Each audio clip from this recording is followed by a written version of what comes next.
Olá, boa noite. Você que está acompanhando a nossa programação, está começando agora o programa Sem Restrições. Muito obrigado a você pela audiência. No programa de hoje nós vamos falar sobre um assunto de extrema importância, que muitas vezes ele é visível e outras vezes não, aos nossos olhos. O ser humano ultimamente tem tomado não muito cuidado com uma parte extremamente importante do nosso planeta. A Terra, o nosso território terrestre, ele é coberto 70% por água do mar. Você sabia disso? Pois é. E muitas vezes nós não prestamos atenção na importância que esse mar tem na nossa vida, na influência do clima, na parte de alimentação e muito mais. Para navegação, eu não vou aqui elencar a série de benefícios que o mar tem na nossa vida e, enfim, não me cabe aqui estar fazendo todas essas observações, mas nós vamos falar sobre esse assunto, porque o tema do programa de hoje é a onda de desperdício, perigos visíveis e invisíveis do lixo no mar. E eu convidei para participar comigo a oceanógrafa Camila Búrigo Marim. Ela é mestre em oceanografia, física, química e geológica, entre outras coisas. E ela está aqui para bater esse papo com a gente. E eu não sei se eu comecei falando certo, por isso eu vou conversar com uma especialista e quero perguntar para ela, primeiramente, obrigado por estar aqui, boa noite. É isso mesmo, 70% da superfície terrestre é coberta pelo mar, né, Camila? Tudo bem? Obrigado por estar aqui. Tudo bem, eu que agradeço o convite. É exatamente isso que você falou, né? 70% da superfície terrestre é constituída de oceano. Na verdade, estamos num planeta azul, né? O planeta, o Guilherme Arantes falava isso, planeta Terra, mas é o planeta Água, né? Exatamente. Pensarmos bem é isso, né? Mas, enfim, eu te pergunto, você está desenvolvendo um projeto, fala um pouquinho de você. Para começar, conta um pouquinho da tua história, você, a profissional, e essa tua equipe. De onde surgiu essa ideia de um projeto voltado para esse tema? Bom, eu sou oceanógrafa, sou professora universitária, né, dou aula na Univale e trabalho com projetos de extensão, onde a gente acaba levando para a comunidade a ciência de uma forma diferente. Certo. E dentro desses projetos, né, eu também estou no meu doutorado agora, desenvolvendo meu doutorado, e a gente percebe que cada vez mais a gente precisa chegar com essas informações de outra forma para as pessoas. Porque a internet está aí, tem 50 mil tipos de informação, milhões de coisas, e as pessoas acabam não pegando, né? De verdade, não tá lá a informação, mas não digere isso, não toma para si. Então a gente percebe que a gente precisa levar de uma forma que chame a atenção das pessoas para os problemas que são de todos nós. Pois é, aí eu te pergunto, e surgiu essa ideia do projeto e tem uma equipe envolvida nesse processo. Quantas pessoas estão hoje com você dentro desse teu projeto? Vamos falar mais detalhadamente dele daqui a pouco. Nesse projeto em específico, diretamente, são 17 pessoas 17 pessoas. Na verdade, são todos voluntários, né? Mas a gente tem alunos, professores, formados em diversas áreas de atuação. A gente tem oceanógrafos, engenheiros ambientais, pedagogo, designer, fotógrafo, bailarinos. Sim. A ideia, conta um pouquinho do projeto em si. O que você pretende com esse projeto e como ele vai chegar, como vocês vão levar essa informação até as pessoas, da importância desses cuidados que a gente tem que ter. O Onda de Desperdício, na verdade, ele faz parte, é uma parte da minha tese de doutorado, onde a gente quer levar a informação de uma forma diferenciada para que a gente consiga comunicar os perigos e a importância de mudarmos os nossos hábitos, né, para as diferentes faixas etárias. Sim. Então, a gente trabalha desde crianças até adultos, né, através da junção entre arte e ciência. Esse espetáculo... É uma peça teatral?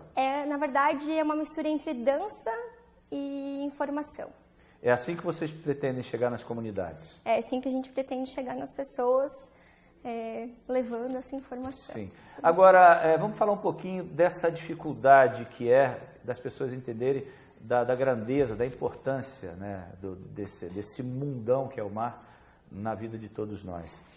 Nós observamos, recentemente tivemos aqui a Volvo-Ocean Race, em que vieram alguns especialistas dessa área que têm essa preocupação, principalmente com plástico.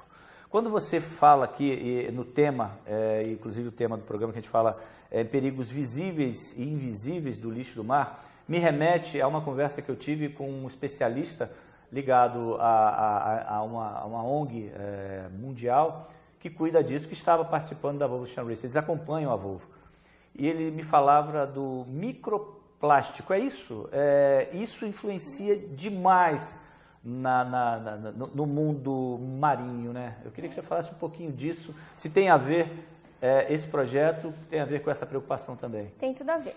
Na verdade, os oceanos, eles controlam parte do clima do planeta, né? Primeiro é o Sol e depois é o oceano. Sim. Então, todo mundo, em todo lugar, diretamente ou indiretamente, vai depender do oceano. Grande parte do oxigênio que a gente respira é produzido nos oceanos, né? E aí a gente tem todos os outros itens que você já bem pontuou. Então, a gente tem que cuidar da saúde do mar, porque cuidando da saúde do mar, a gente está cuidando da nossa saúde, né? Então, não adianta eu achar que eu vou jogar alguma coisa fora e vai desaparecer, porque do ponto de vista do planeta não existe fora. Estamos todos no mesmo barco, né, dentro do planeta Terra. A questão do espetáculo é justamente conseguir levar para as pessoas algumas coisas que elas enxergam, mas muito do que elas não enxergam. Então, quando você vai à praia, você vê uma garrafinha PET, canudo, né? As pessoas conseguem enxergar sacolas, que são coisas grandes. Mas quando elas estão fragmentadas, que é o microplástico que você está se referindo, normalmente as pessoas não conseguem observar. A gente tem realizado trabalhos que a gente vê que as pessoas estão na praia, acham que a praia está limpa, mas quando você olha em detalhe, você vê um monte de microplástico ali, né? E a ideia desse espetáculo e também no meu doutorado é mostrar que o lixo ele pode ser um indicador de outros poluentes que estão ali que as pessoas não estão vendo. Sim. Além de a gente ter plástico fragmentado, a gente tem outros contaminantes. Agrotóxico, tudo que vem junto com esgoto doméstico, esgoto industrial, metais pesados, uma série de outros contaminantes que vêm da mesma fonte do lixo, né, desses microplásticos também. Como eles podem interagir ainda com o lixo. Então, o potencial é pior ainda, né? O lixo por si só ele já é ruim. E ele ainda tem características químicas, né? De se absorver, de agrupar com outros contaminantes. Então, pensa lá que você tem um monte de agrotóxico em determinado lugar, vai lá, pega um microplástico, interage com isso e ele vai levando para outros lugares no oceano onde não chegava, de repente, esse poluente. Pois é, e o ser humano, de um modo geral, ele é muito consumidor do que o mar produz. Também. Né? Vamos falar até do próprio sal. O sal tem o sal marinho, que é muito consumido. Nós temos o peixe, os frutos do mar e outras coisas mais. Esse tipo de atitude, esse comportamento errado do ser humano, ele volta para o ser humano através quando ele consome esse tipo de alimento. Não é mais ou menos isso? Também. A gente tem que pensar que tudo é reflexo dos nossos hábitos, né? Sim. Então, como você falou, tudo que vai acaba voltando para a gente. Né? Tem uma coisa que a gente acaba normalmente falando que é o meio ambiente. Mas o que é o meio ambiente? Nada mais é do que o meio onde a gente vive. Perfeito. Então, não existe o ser humano e o meio ambiente, somos uma coisa só. Isso que você falou do sal, a gente tem inclusive já sal contaminado por microplástico. Olha só. Além disso, tem várias coisas que a gente tem no nosso dia a dia que as pessoas não sabem que acabam contaminando não só os oceanos, né? Porque até chegar nos oceanos tem um caminho, né? Então contamina a terra, os rios e chega no mar. Por exemplo, em pasta de dente tem às vezes microesferas esfoliantes, em esfoliantes de corpo também, que nada mais são do que plástico. A maior parte dessas microesferas esfoliantes são plástico.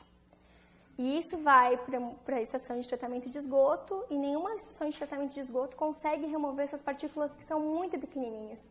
Então isso acaba parando no rio, que vai parando no mar. A gente já tem registro desses microplásticos, né? Inclusive contaminando água de distribuição para as pessoas beberem. A água que vem da estação de tratamento de água contaminada com esse microplástico. Mesmo passando por todo o processo que ela passa, mesmo assim ainda vem contaminada. Porque é uma partícula muito pequenininha, então é muito difícil. As nossas estações não estão preparadas para tratar esse tipo de contaminante. Pois né? O glitter, por exemplo, é outra coisa que todo mundo gosta de um brilhozinho, né? Mas muitos dos glitters, na verdade, são constituídos de partículas plásticas. Então, as pessoas acabam utilizando em roupa, em calçado, em maquiagem, e isso tudo vai parar. Pelo que eu estou entendendo, o grande vilão dessa história toda é o plástico, né? Também. Coitado dele. Coitado. Todo mundo gosta de levar uma sacolinha para casa, ninguém faz questão de levar no braço, né? Quando vai no mercado, né? Na verdade, o plástico ele tem vários pontos positivos também, mas dentro dos oceanos, de 60% a 80% dos resíduos que a gente encontra, eles são de algum tipo de plástico. Sim. Então, por isso que a gente acaba utilizando, né, dizendo que o plástico é o grande vilão da história, mas ele não é o único. Não é o único, né? Ainda bem, e é exatamente isso que a gente quer mostrar, que ele tem, sim, um grande perigo, mas que tem outros perigos também que não são tão nítidos quanto ele, né? Essa é a maneira que a gente quer levantar, que tem muito mais coisa aí do que as pessoas... existe forma de se utilizar, ecologicamente falando, plástico de uma maneira correta? Ou não? Vamos lá. Vamos lá. Já que já estamos tentando salvar o plástico, você falou que ele não é tão vilão assim, vamos tentar, para a gente fechar esse bloco aqui, vamos lá. Na verdade, o plástico, ele não é vilão quando ele é utilizado para a função que ele tem que ser. Ele foi criado para ser maleável, flexível, leve, né? O que é uma característica muito boa em termos de produção e transporte. Mas essas mesmas características fazem com que ele tenha uma resistência muito grande no ambiente. Certo. Agora, deixando ele bonzinho, né? O plástico ele pode ser utilizado e deve ser utilizado principalmente quando a gente está, pelo menos por enquanto a gente não consegue mudar a matriz, para coisas que precisam realmente ser descartadas, como, por exemplo, aquilo que se usa em um hospital, material hospitalar, né? Neste caso, ele não é o vilão. Ele não é o vilão, ele é o bonzinho. Olha, eu estou conversando com Camila Búrigo Marim, estamos falando sobre um projeto dela e de um grupo chamado Onda de Desperdício, Perigos Visíveis e Invisíveis do Lixo no Mar. E voltamos para continuar falando desse assunto depois do nosso apoio cultural.